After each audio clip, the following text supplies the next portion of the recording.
l'AGSPH, Association guadeloupéenne de soutien aux personnes handicapées. Donc cette association a été créée exactement le 8 février 2000 et a pour mission de défendre les intérêts des familles et des personnes en situation de handicap et depuis 2010 des personnes âgées.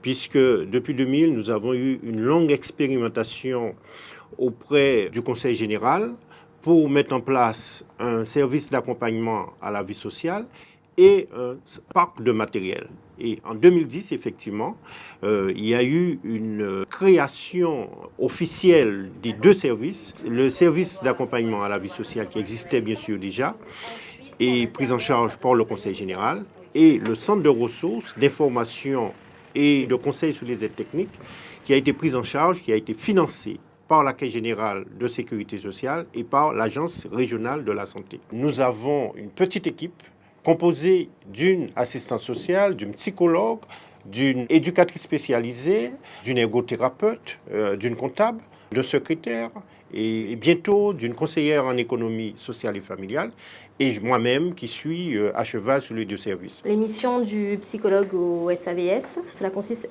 essentiellement à faire une évaluation psychologique des capacités de la personne, c'est-à-dire de savoir où il en est de son acceptation de son handicap, de sa maladie, et ensuite l'aider à structurer un nouveau projet de vie en fonction du handicap. La psychologue l'accompagne à prendre conscience de ses ressources, à travailler l'estime de soi, la mise en confiance, l'aider aussi socialement à se montrer et puis l'aider dans tout ce qui est acceptation. Ma présence en fait se justifie par le fait qu'à ce moment-là, moi je peux déjà faire une première évaluation pour un peu donner des pistes de travail à l'équipe, puisque dans un second temps, il y a une visite d'évaluation où ils voient avec l'usager ses difficultés, prennent en compte ses demandes et voient le travail qu'on peut mettre en place. Donc moi je suis ergothérapeute au CRICAD, qui est le Centre régional d'information et de conseil en aide technique. Donc on vient de manière concrète, je viens chez les usagers pour leur donner des conseils en aide technique en prenant bien en compte en fait leurs déficiences, leurs difficultés au niveau des activités de la vie quotidienne en général, au niveau de la toilette, habillage, de la cuisine, des courses, enfin.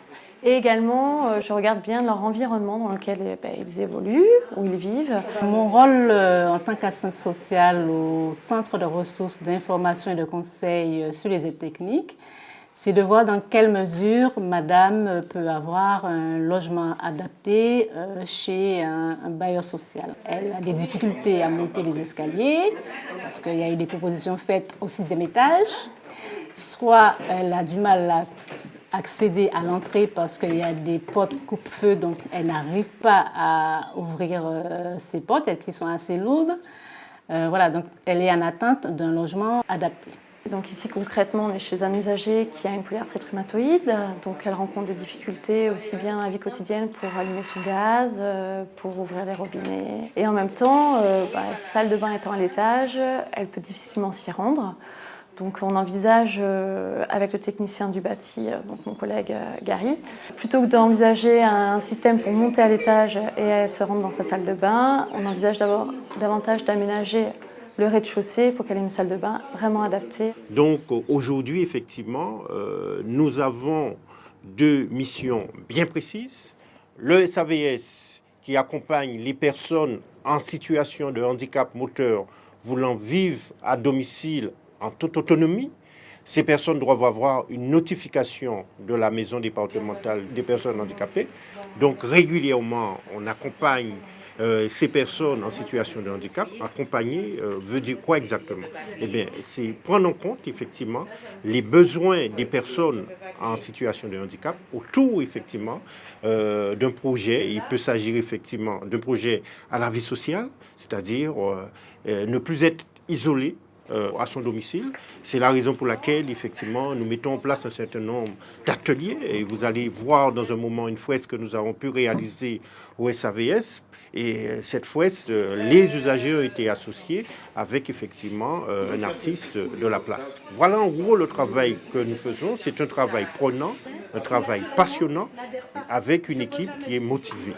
Et je tiens à remercier publiquement ce personnel. Pourquoi je me suis investi dans le domaine du handicap? C'est une longue histoire, puisque je suis moi-même parent d'enfants handicapés. J'essaie, autant que faire se peut, de distinguer effectivement le domaine privé, le domaine professionnel. Mais dès l'instant que j'avais eu moi-même un enfant handicapé, j'ai beaucoup travaillé autour du handicap. Et c'est là, j'ai travaillé au centre hospitalier où j'ai été pendant un certain temps assistant de service social. Et puis, depuis 2000, je suis ici directeur de cet établissement où je m'investis auprès des personnes en situation de handicap, mais auprès de d'autres acteurs, puisque je ne suis pas le seul à travailler dans ce domaine.